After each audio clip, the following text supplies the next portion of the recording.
Good afternoon, good evening, or good morning, depending on when and from where you're joining us. I'm Dr. Phoebe Thorpe, and it's my pleasure to welcome you to CDC's Public Health Grand Rounds for April 2019, Building Local Response Capacity to Protect Families from Emerging Health Threats. We have an exciting session, so let's get started. But first, a few housekeeping slides. Public Health Grand Rounds has continuing education available for physicians, nurses, veterinarians, health educators, and others. The course code is PHGR10. Please see our website for more details. Grand Rounds is available on the web and all your favorite social media sites. Please send questions to grandrounds@cdc.gov, and we'll try to include it in today's session.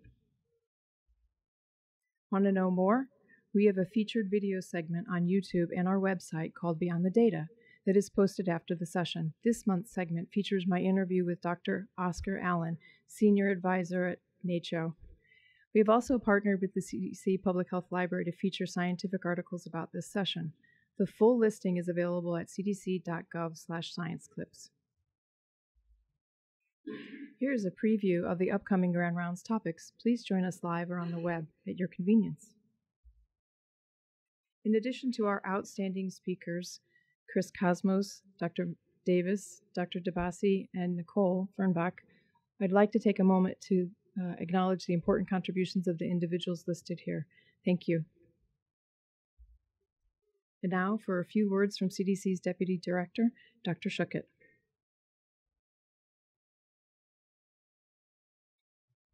Thanks, Phoebe, and welcome everybody to today's Public Health Grand Rounds, Building Local Response Capacity to Protect Families from Emerging Health Threats. From Zika to hurricanes, from wildfires to floods, the public health community has been responding to a steady stream of complex emergencies. The rubber meets the road at the local level, where assuring community members are safe is our critical focus. We learned during the Zika response just how complex it is to address the needs of pregnant women and their newborns through some of our public health silos. Today's Grand Rounds will highlight efforts at the federal, county, and healthcare levels to support families during the consequences of emergencies and emerging threats. Governmental public health, the healthcare sector, and communities all play a role in preparedness and response efforts. Our partners are essential during these responses, and I'm delighted to see a number of our partners here attending today's Grand Rounds. Together, we can commit to strengthen our nation's preparedness against expected and unexpected or even unimaginable threats. So welcome to today's Grand Rounds and look forward to the speaks. Thank you, Dr. Schuckett. And now for our first speaker, Chris Cosmos.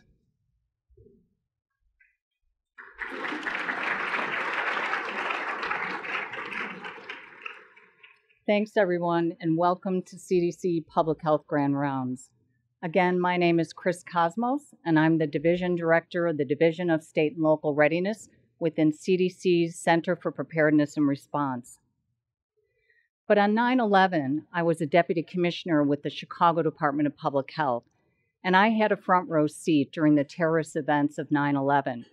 And I saw firsthand how not only my city, but city and state health departments around the country really struggled to organize an effective public health response for this new and overwhelming threat. I remember I was asked to staff our public health desk at our city's main emergency operations center, and although I was a senior leader in public health, I'd never been to the city's operations center before. But it was really clear that others in that room were very familiar with the workings of the EOC and the incident command system. Police, fire, EMS, emergency management, they were experienced first responders. They had plans. They had trained staff. They spoke the same incident command language. And as for public health, the events of 9/11 exposed a real lack of response readiness within state and local public health. The CDC's Public Health Emergency Preparedness Program or as we call it, the PHEP, is intended to assure state and local public health agencies are prepared and ready for any event that threatens the health and safety of their communities. But we don't do it alone. The PHEP program is part of a larger preparedness framework within CDC.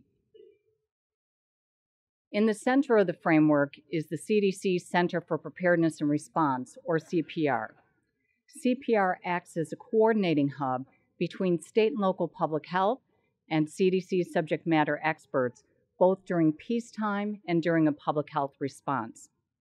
I'm going to speak more about the role of CDC's subject matter experts a little later on in the presentation, but first I want to spend a few minutes talking about some of CDC's preparedness efforts, and specifically the PHEP program. The PHEP program is part of that framework that I showed you, and I'm going to walk through some specific ways in which the PHEP supports state, local, tribal, and territorial capability development and response readiness. As a first step, we develop CDC standards that guide state and local capability development and describe what a fully capable state and local PHEP program should be able to do across a variety of threats. We also worked with subject matter experts across CDC to develop threat-specific guidance for anthrax, pandemic influenza, Zika virus response, and hurricane response.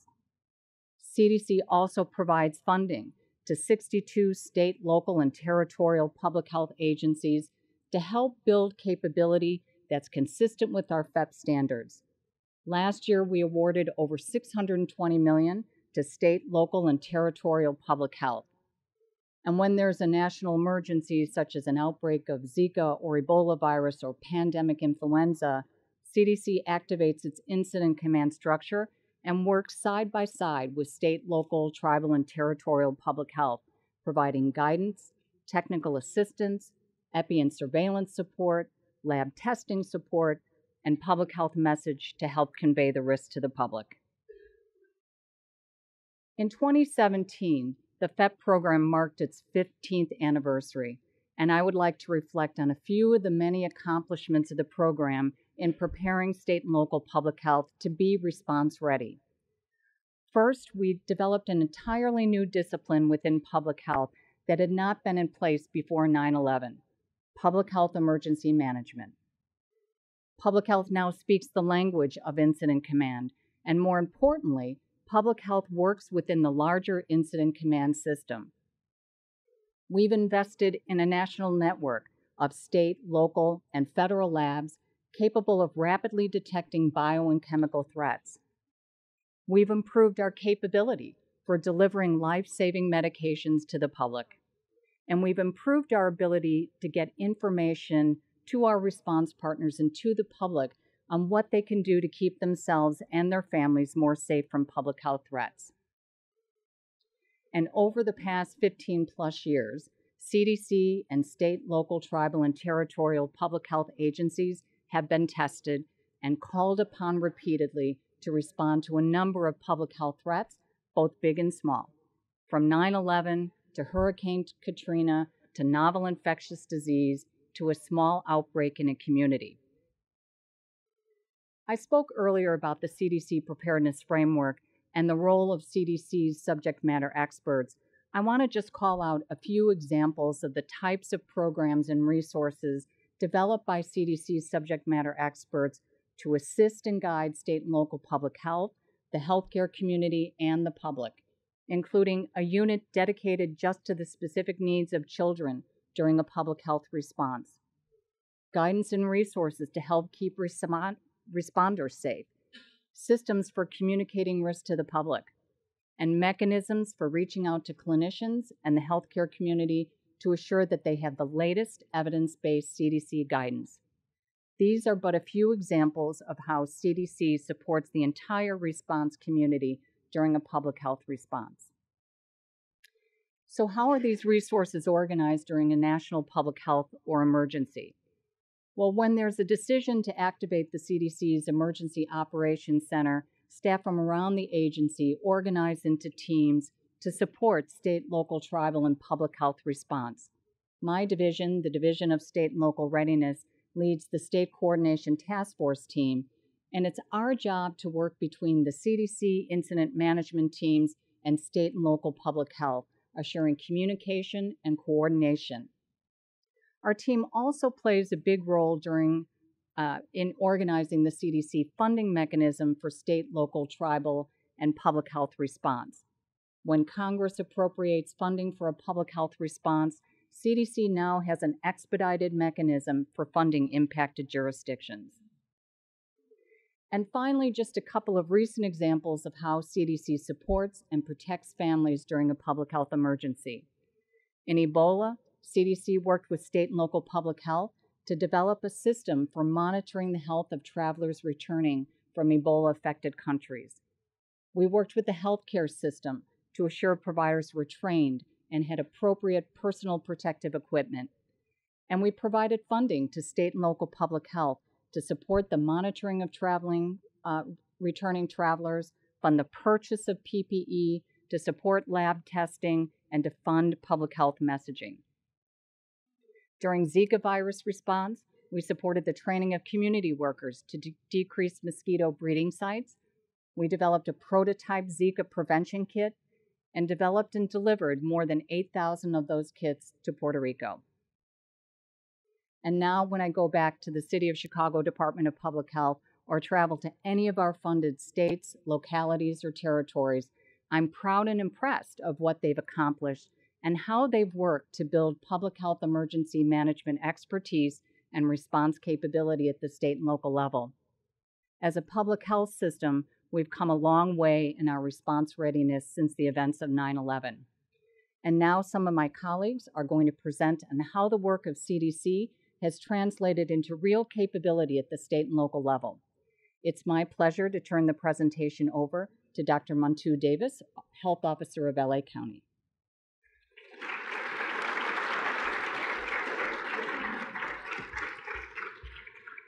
Good afternoon. So I am Dr. Montu Davis. I'm the County Health Officer with the Los Angeles County Public Health Department. And so I'm going to talk to you a little bit about what happens at the local level, our public health emergency preparedness and response activities in order to protect families from emerging threats. So as a little bit of an outline, I'm going to talk a little bit about our department and its mission, and then I'm going to go into the layman's terms for public health practice and take a particular incident to show how those things came about, and then talk about specifically our actions in terms of protecting families and educating them during that time. So Los Angeles County, made of 10 million people, 10 million residents. Our mission is to protect health, prevent disease, and promote health and well-being. And many people think that as a local health department, we're really targeted just to vulnerable populations. But in fact, we are really focused in on the population as a whole, and we have targeted strategies based on need. So when I talk about public health practice and what that is, it really breaks down into 4 categories. The first being surveillance, and that's really understanding the who, what, where, when, and why in terms of disease and illness. The second is disease control. Once we understand that, what do we have to say, do, or educate about in order to interrupt or prevent the spread of disease and reduce the risk of illness?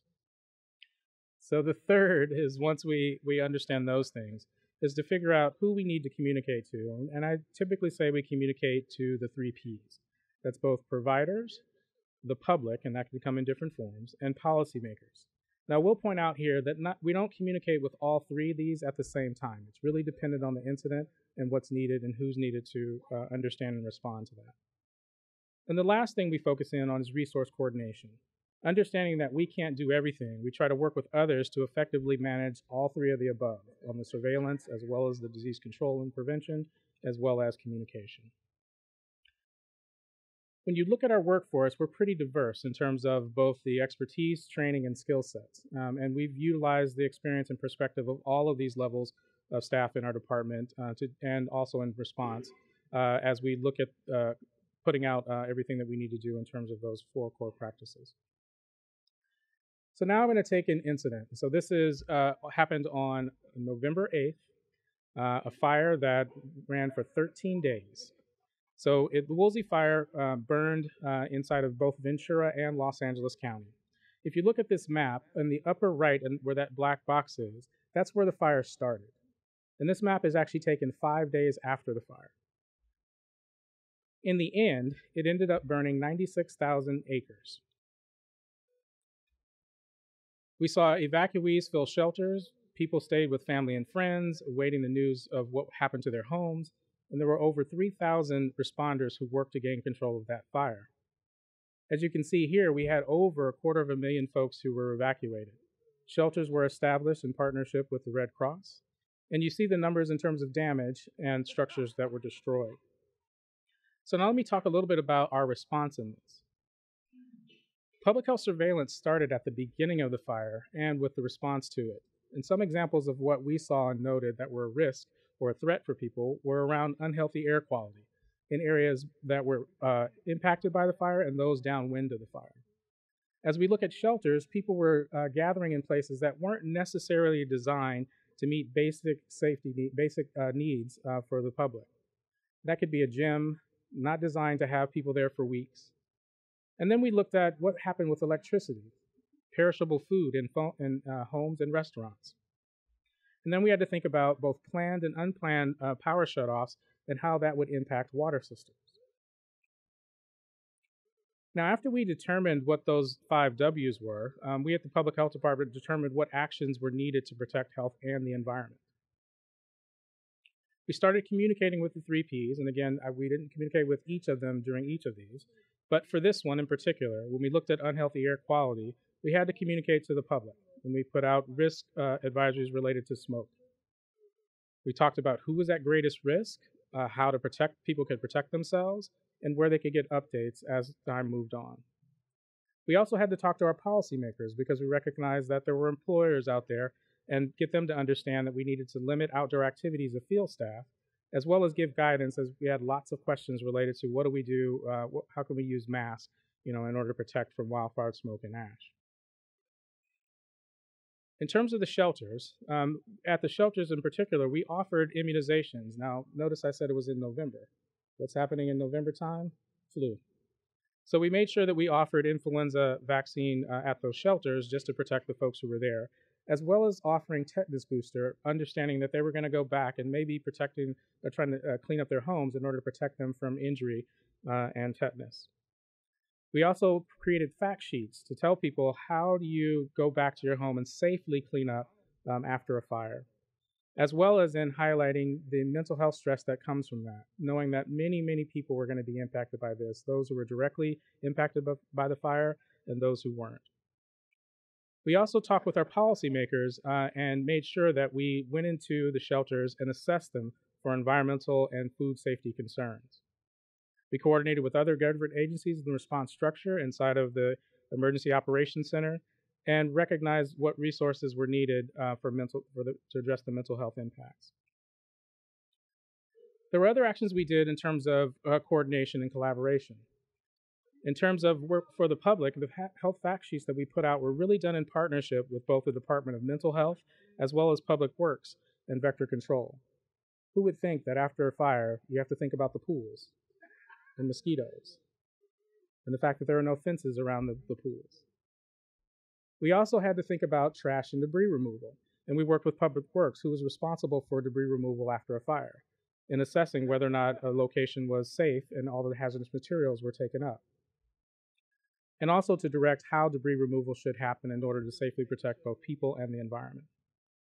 For our policymakers, we issued a health officer order, and that prohibited the unsafe removal, transport, and disposal of fire debris. And for providers, we put out a joint health advisory between the Public Health Department and the Department of Mental Health to let them know and give them resources to address the mental health impacts of both patients and firefighter responders or first responders who were impacted by the fire as well. Now, some lessons learned in this is really the public and our policymakers were really the same. They wanted to know what to expect, and they were looking to us to tell them. They wanted to know what they could do, and we were looking to us to tell them. They also wanted to know where to get help, either as a resident knowing directly how to get help, or as a policymaker where to send their constituents to get help. The key in all of this was really our coordination and collaboration with other departments. Understanding that each of us could be doing something similar in the same location, we wanted to avoid confusion and made sure we were working together around things. And also recognizing that not one of us could do everything that was needed on any one of those things that we were seeing. And when we work together, we understand that we can help families rebuild and recover faster than we can if we work separately. Thank you. Now I'm going to turn it over to Dr. DiBiase.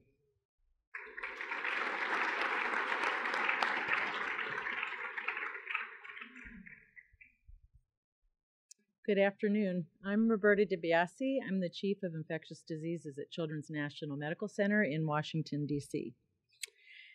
I'd like to start with a case that highlights key points I'll make in the presentation, and we'll come back to this patient at the end. A 6-month-old boy presented to Children's National Emergency Department with a 4-day illness in late August of 2018. His illness began with a fever to 102.5 and some upper respiratory symptoms. He developed a diffuse erythematous rash on day 2 and then abruptly stopped using his left upper extremity on day 4 of his illness. He was seen by his primary care provider and then was referred directly to the Children's Emergency Department. Sam had no fever, and his physical exam was normal, other than the left upper extremity, which was limp and hanging at his side, with decreased strength, tone, and reflexes. The remainder of his physical exam was normal, other than a fading papular rash on his trunk. A lumbar puncture showed a few white blood cells in his spinal fluid, and his head CT and normal shoulder x-rays, plain x-rays, were normal. Here I'm showing you the spinal MRI, and this demonstrated signal abnormality and enhancement of the cervical spinal cord from C3 to C6 with anterior and posterior nerve root involvement. He also had abnormal signal and enhancement of the left brachial plexus, but there was no associated swelling or enlargement of the cord. And the overall impression from the radiologist was suspicion of cervical myelitis with polyradiculitis and brachial plexopathy. So these findings met the CDC case definition for acute flaccid myelitis, in which there must be a clinical onset of acute flaccid limb weakness on exam, but a confirmed case must also have MRI findings of a spinal cord lesion restricted to the central gray matter spanning one or more spinal segments. A case without MRI findings may have the CSF white blood cells or pleocytosis, and we call this a probable case. With respect to imaging, it's important to know that spinal cord lesions may not be present on the initial MRI if it's done within 72 hours of symptom onset, and that other terms radiologists may use that are also consistent with AFM include affecting mostly gray matter, anterior horn cells, central cord, anterior myelitis, or poliomyelitis.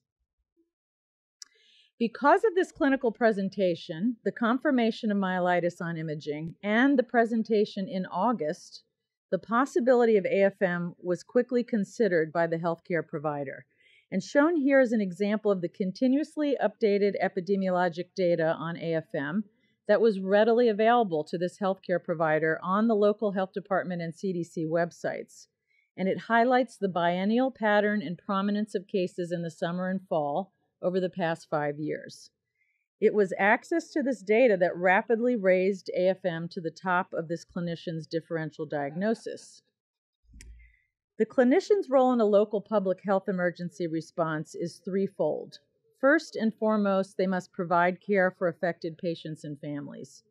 And secondly, they act as a first line in identifying new and emerging public health threats.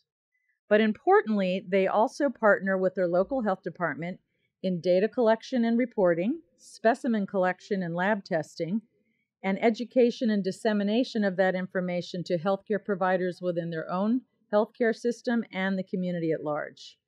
They also partner in developing clinical management guidelines. So recent examples of this at our institution, Children's National, include our management of 6 children with possible Ebola cared for under full isolation precautions in 2014, 90 maternal infant dyads in our congenital Zika program, and 300 children hospitalized during the 2009 flu pandemic. Data sharing is a partnership between the clinician and the local health department.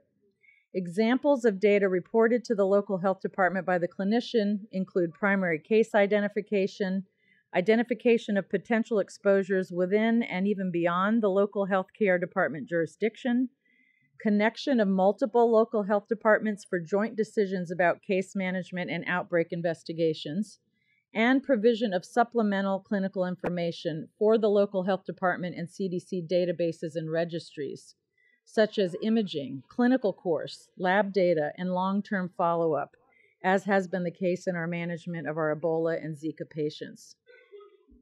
In turn, the data from the local health department helps to inform healthcare provider response and patient care. For instance, specialized testing for measles, Zika, or Ebola, real-time conference calls with the local health department and CDC to manage care, updated guidelines for clinicians and clinician outreach calls, and messaging for the institutional and community education. How can clinicians best access and utilize public health data?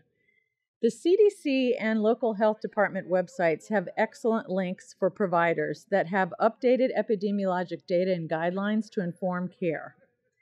Clinician outreach and communication activity, or COCA webinars, provide real-time updates for what clinicians really need to know, particularly in the midst of an emerging infectious disease situation, such as Ebola, Zika, or pandemic flu. The local health department, in turn, must provide to the healthcare provider clear communication regarding available testing, specific guidelines for who, when, and how to request that testing, electronic mechanisms for request, approval, and communication, and hotline numbers to reach key local health department personnel 24/7, including after hours and weekends. There's also opportunity to arrange joint conference calls between the healthcare provider and the local health department, and when indicated, the CDC, to manage complex patients or exposures, such as our Ebola patients. We have learned that local health care departments can most effectively engage clinicians by developing this relationship prior to a healthcare emergency, by developing a single point, infallible local health department contact strategy, 24/7 after hours and weekends, and develop agreed upon and non-redundant communication plans between the institution and the local health department for healthcare emergency events before they occur. Specific examples from our institution at this interface include the work with Ebola and Zika. For Ebola, we developed an electronic travel alert at our emergency department triage, which immediately notifies our infection control officer, who is designated and is understood to serve as the single point initial contact with our local health department colleagues. In our congenital Zika program, we've developed seamless communication between the healthcare provider and 3 local health departments, since DC involves Virginia, Maryland, and DC patients, with specific contacts on both ends for testing requests, specimen collection, lab results, and data submission for registry and databases. Now back to our patient. Multiplex PCR molecular testing for bacterial, viral, and fungal pathogens from respiratory and spinal fluid specimens were negative, including enterovirus. Serum testing for West Nile virus and enterovirus were also negative. However, the stool culture was positive for enterovirus. The case was reported and specimens were forwarded to the CDC, where their molecular testing confirmed enterovirus A71. 15 months later, Sam continues to have significant weakness with decreased muscle bulk of his deltoid in the left upper extremity. He has had some improvement in his distal function, but he still is unable to lift his arm above 90 degrees, and he has abnormal muscle tone in his arm. He continues to work with physical medicine and rehab, physical therapy, and neurology, and he is a possible candidate for muscle or nerve transplant when he's over. Transfer. In closing, this case highlights the power of a close working relationship between the frontline healthcare provider and the local health department and CDC. Access to and knowledge of epidemiologic data assisted this healthcare provider in developing an accurate differential diagnosis, including less common emerging diseases. The healthcare provider could easily provide specimens and clinical data to the local health department in a manner that was time efficient and accurate. The clinician could inform the local health department with nuances and follow-up data for their clinical databases, and could partner with the local health department and CDC to refine clinical practice guidelines. This partnership enhances care of the patient and education of providers. Now it's my pleasure to turn the presentation over to Nicole Fehrenbach.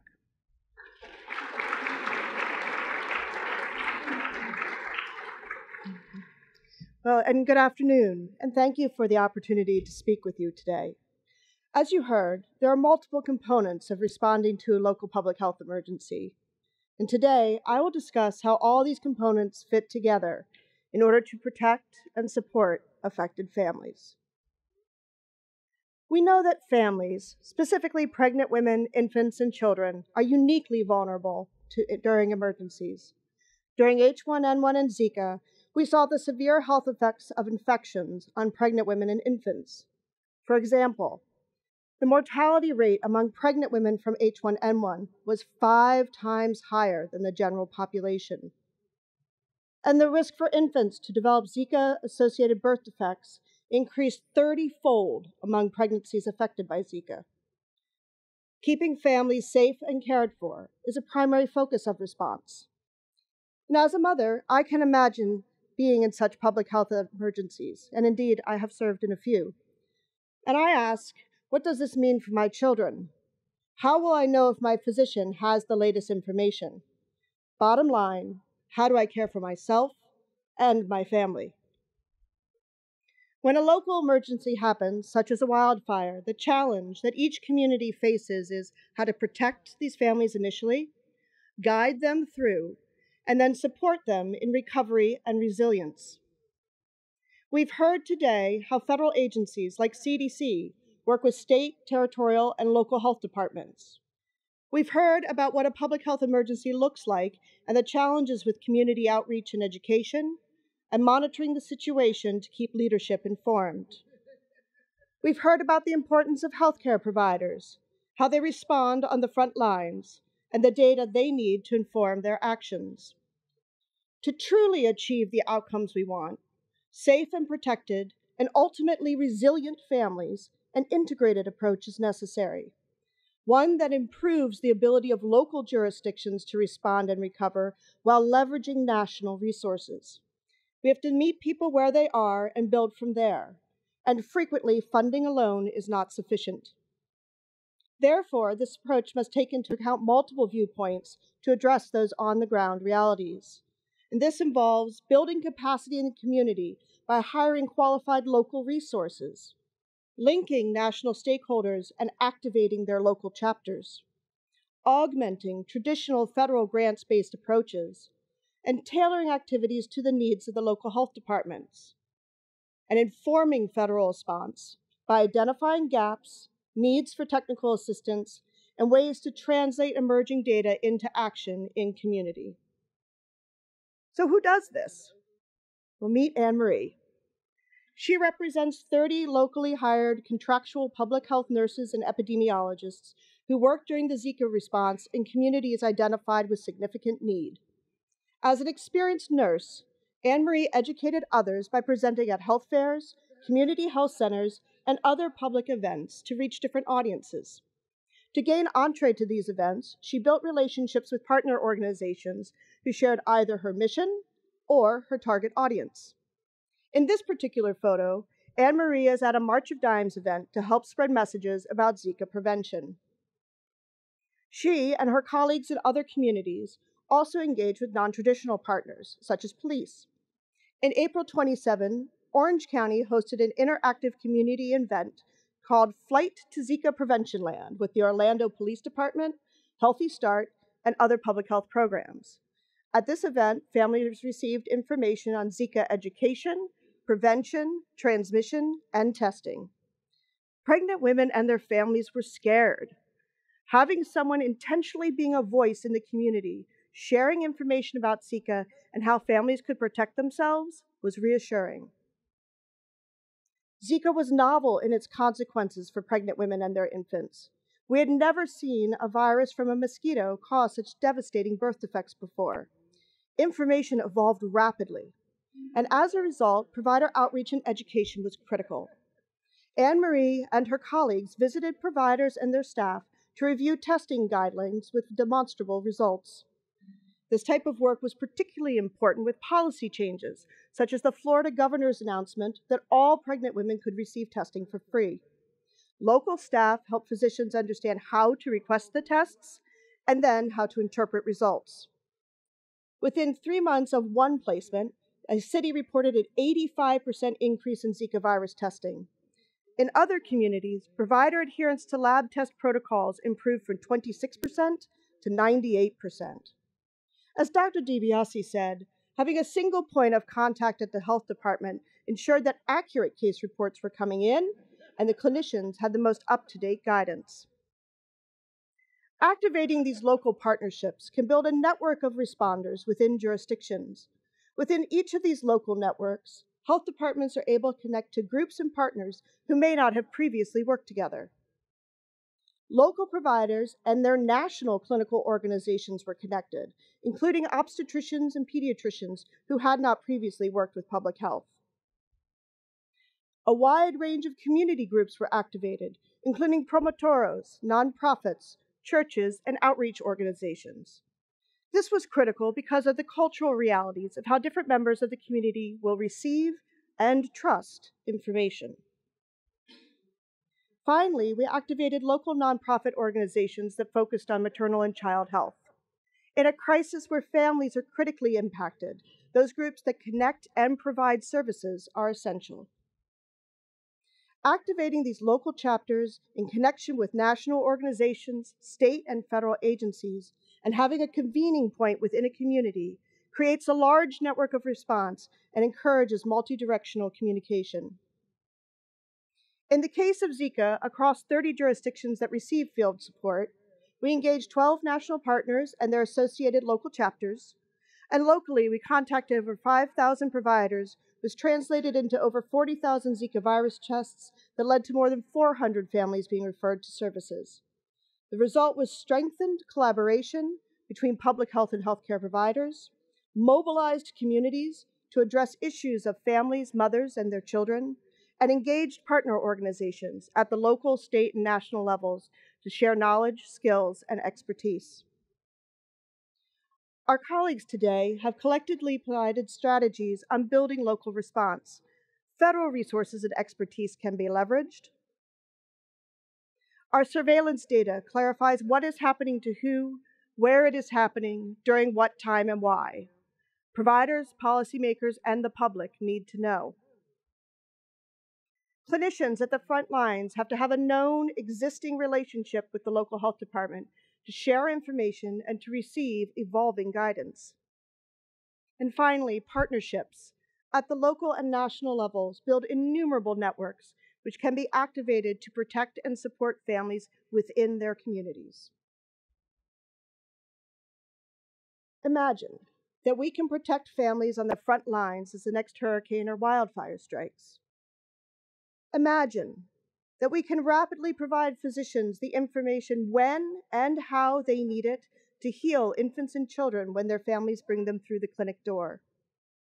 Imagine that we can bring the full breadth and power of federal resources and partnership connections with clinical, family, and public health organizations to fruition within a local community. Imagine. We can, and families are better for it. Thank you.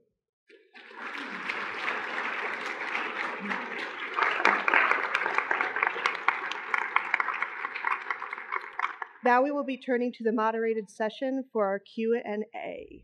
And so we'll turn first to Susan.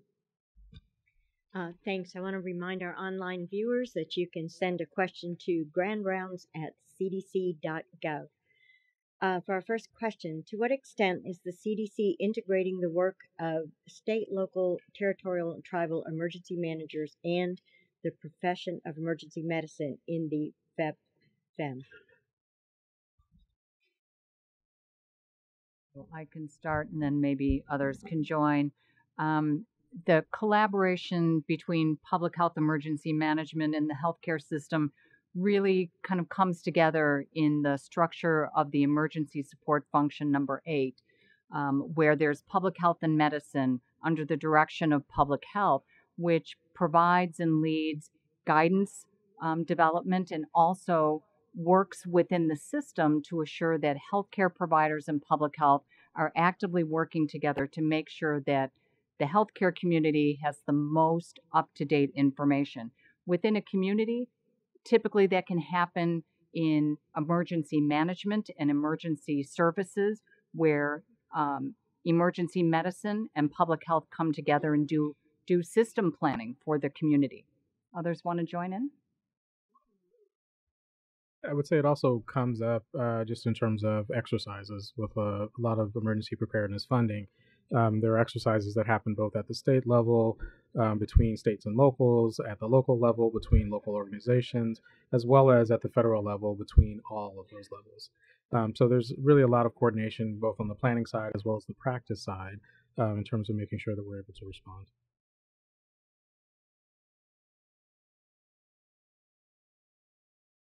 And for those in the room, there are microphones both on the left and right-hand sides. We do ask that you use them given the audiences that we have online. We'll go to another question from online. For AFM, what are the pros and cons of communicating with the general public versus communicating just with affected families? From the clinician standpoint, we feel that it's important to inform the community at large so that there's not panic. And we also like to put things in perspective for the community about how common this event is compared to other things that they can readily understand as a childhood illness. So I think it's very important to not only share directly with families, but also for the clinician to serve as an educational resource for the community.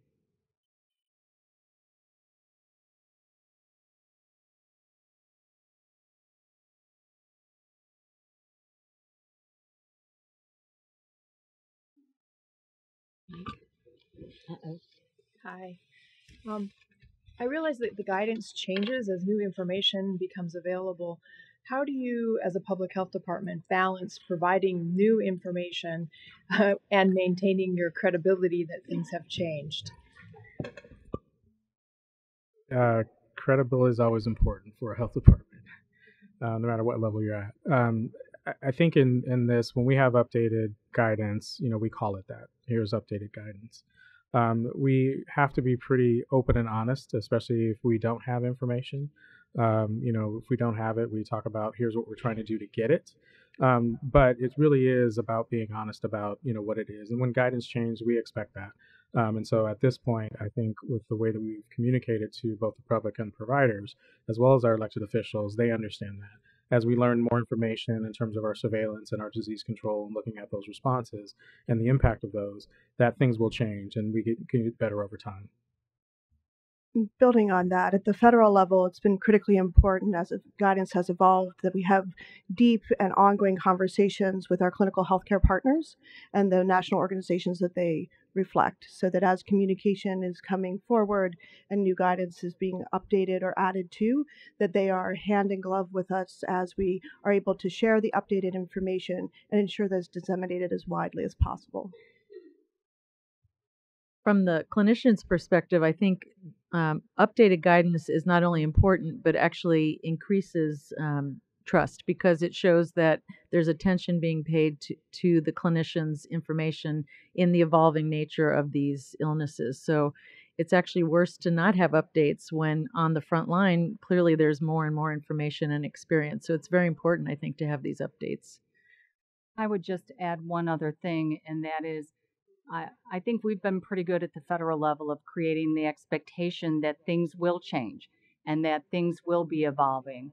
And so there are going to be pretty frequent updates, and just committing to let people know that we're going to give them the information when we have it, I think is very important. I remember Dr. Shookett and talking to the public about the fact that this information is going to be changing quite a bit during H1N1 and other responses.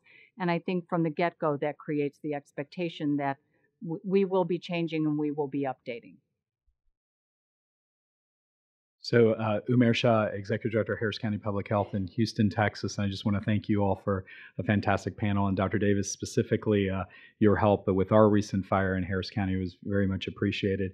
You all talked about the 3 Ps. And I guess my question is really about, oftentimes, if you can speak to the investment piece, oftentimes the 3 Ps think that when there's the emergency event, the game day event, if you will, that it just sort of magically happens that we're responding and doing all these things. Can you talk, the 4 of you, about the real perspectives on investing in public health and those response capabilities and why that's important, even though it doesn't get the headlines? Thank you. I assume I'll start. It's interesting. I think that one of the bad things about public health is that we don't hear about it if things are going well. And because of that, you often think it's not needed. And oftentimes we're not talking about the stuff we do day in and day out that really does, I would say, go along with the same things that we would have to do in an emergency. But in an emergency, it's larger than life in that regard. I do think that as we do our activities, as we talk to our policymakers, and understanding here's what's needed, here's what we do day in and day out, here's what's needed, and showing some of the successes that we've had, and even our lessons learned, from incidents that we've had locally. But I think over time, as I've learned in LA, that's a magnitude. That was only a piece of what we actually did, just in terms of putting out information. And I can say that locally, our electeds appreciate and understand that, and they look to us to be able to do that. But we have to also communicate, here's what's needed in order for us to be able to continue to do this, especially during an emergency.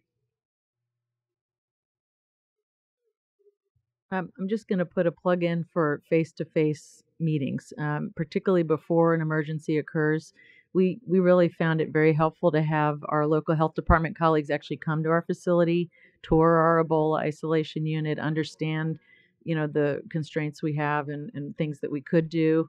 And that was a really helpful personal relationship when other things happened. So when Zika came down the line, we already had that relationship, a personal relationship, besides email or phone calls. So I don't think that can be understated in this day and age. The face-to-face contact is really important. And I'll add, because I didn't get to the public piece. So the public has a totally different perception of what public health does. For us, we do the restaurant inspections. And it's true, we do that. However, there are so many other things. So where I've found that it's been most helpful is when we have town hall meetings to sort of say, anybody that wants to find out and ask questions, come to this meeting, and we can openly, talk about that. So it's not as if you just have an email that comes from one person and you respond to that. So being available and present with the public, I think has been the most helpful thing. Thank you. Thanks so much for the presentations and the work that you're all doing. I wonder in LA County if there was anything that you learned from the fires elsewhere that you had in place at the time of Woolsey, or anything that happened when you were responding to that fire that has influenced what you're doing to prepare for next year. Well, I would say, California's had numerous fires in different areas, and in LA County, there were certain things we had from previous incidents, but there were also things that we learned from the fires in the north of California. The idea of putting out a health officer order that directed, hazardous materials cleanup, after a fire was something that was really important and critical. I would also say a lot of our practices, even in doing door-to-door knocking, to give out information and partnering with the cities, are things that we had done in the past, but it was augmented in this instance. And so those were really important. I think the lesson learned afterwards is really very specific around cleanup and when people can return home. When is it safe? And we've talked about this in California. We don't have quite a standard, in relationship to it. Each fire has come up. We've sort of gave our best educated guess as to when we think it's safe to be able to go back. But I think there should be some more discussion around that. And in particular, if a family can't go back, now, you know how long it takes to build a home, or maybe you don't, but it takes years going through permits and everything else. There are some families that have mobile homes, and can you place that mobile home on that property? Is it safe or not? So questions like that, I think it would be helpful from a national level to look at data, to look at experiences, and sort of see what might be the best educated guess across the nation. And I think that's something we struggle with, but something we would need. Go back to the room. Hi, and thank you for the presentations this afternoon. My question is about how do you combat misinformation, considering, a lot of people get their news from social media. Sometimes they watch videos and never turn the audio on. I'm speaking about myself. But how do you really combat that misinformation? You talked a lot about, having, people who are actually on the ground, making connections with individuals and families and communities. But I'm really curious about that social media piece. And then how do you prioritize which messages you kind of go after to extinguish and send that information back out correctly? Since everyone's looking at me, guess I'll go first. I think that is a really great question, and I think it's probably one of the biggest public health challenges, and I think it's getting bigger by the day. And I think part of it, there's no one simple solution to this, but I think being credible, being trusted, creating the sense or the concept that you're going to change the message if you need to change the message, just like we were talking about previously, using trusted communicators. I think also being present is a big piece of it. I know just from my state and local experience, if I showed up in the room, it was just a much different conversation than if it was over the phone or via email, where people could see you and talk to you and talk about family things before the meeting and after the meeting, creating those connections with people. Now, granted, you can't do that, and you can do that one-on-one, but much harder to do on a bigger level. But I think we have to have the trusted communicators. We have to say what we know when we know it. To go back to what you said, when we don't, we're going to tell you that we're going to get you the information when we can, and using some of those trusted agents and trying to combat the misinformation. But I think that is going to be one of our biggest public health challenges. So in some of the more recent experiences where we've had partners on the ground as well as at the national level, for us it was very important to stay consistently and constantly engaged with them and having one-on-one conversations, as well as very actively and intentionally listening to the communities of what was the reality on the ground, what were they hearing, what were the messages du jour, and then ensuring that our scientific-based, evidence-based information was consistently being shared, and in collaboration with our partners who may translate that and adapt it to meet their particular networks or communities that they particularly serve, so that we're speaking the right way to the right sets of people that we're all trying to reach. I agree, it's an ongoing and consistent challenge that we face, and that's why public health can't do it alone. We must partner with our various clinical, family, and other public health partner organizations to help us really understand what's happening and keep that ear to the ground so that we know what's reality in community. Again, from the clinician standpoint, I think it's really important not to ignore other opinions or messages that we may not necessarily agree with. It's very important to acknowledge them, and also to step back even when we feel emotional about something. That at the bottom line, families all care about their children, and they're doing what they think is the best thing for their children, or their hospital's doing what they think is best. No one's setting out to do something wrong. So if you come at it from that perspective and can honor what the person is saying and try to figure out why they feel that way, and again, being a very constant presence, not just showing up, in the midst of an emergency and expecting people to have trust in you. I think those are all really important. Yeah, I would agree with all of those points. And I would also say the absence of information also leads to misinformation. So one of the things that we try to do in LA County is to be very quick about putting out correct information and people knowing that there's a resource to go to. There are other times where, as we're looking at social media, there have been times that I've responded to something that is just wrong factually, and respond to that in that stream, in order to put it in the place that the information came from so others can see it as well. We go to online and then back to the room, but next online. Online audience, how do you accomplish all of the tasks, goals you mentioned in your presentations when your local health department is poorly resourced and or has leadership turnover? It's easy for high-functioning health departments to accomplish these tasks, but any lessons for local health departments that are strapped for funding and or resources?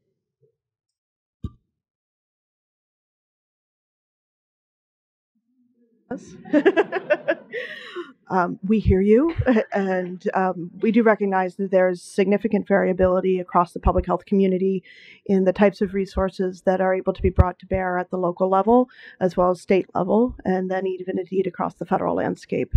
And we see these still as consistent areas that require support from a variety of ways. And again, that's in part why we have such important partnerships across the landscape to continue to carry the message that investment in public health infrastructure and supporting this type of readiness to respond, as well as the routine activities that public health does every day within community, is critically important. So we do hear you, and we do have some investment and support from Congress to continue to support these types of activities through such as the PHEP grant, other partnership and community support grants that come out from this agency. And I would add to that although the PHEP grant is a critical way for state and local public health to build capability at the state and local level, it's not a 100% solution, and it's not a perfect solution. Some of the things that I have been most impressed with in terms of local public health, and I've come from local public health, no one does partnerships better than local public health. Local public health has mastered the art of working in communities to leverage the resources that they do have.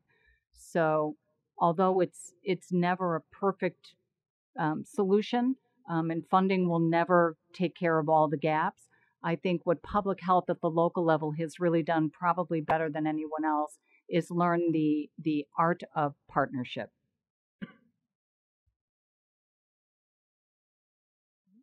And then in the room? Thank you for your presentation and your last comments.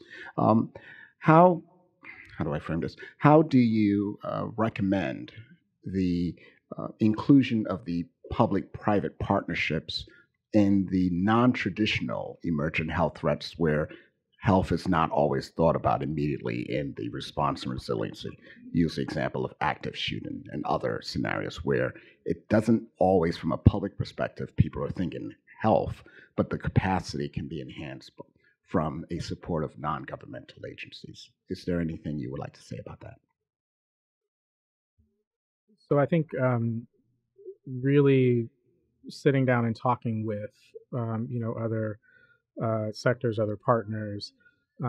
Part of that is not just saying here's what we may have to address, but being specific about here's what role I think you can play. I think that we have in the past sometimes said, look, I expect this agency to do this. But we also have to go to that agency and say, here's what I'm expecting you can do. What can you actually do?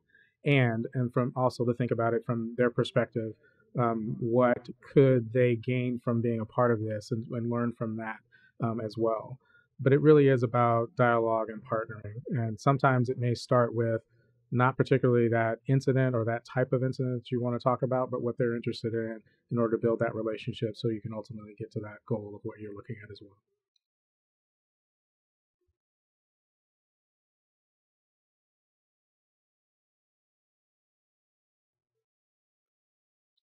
Please join me in thanking the speakers for an excellent presentation.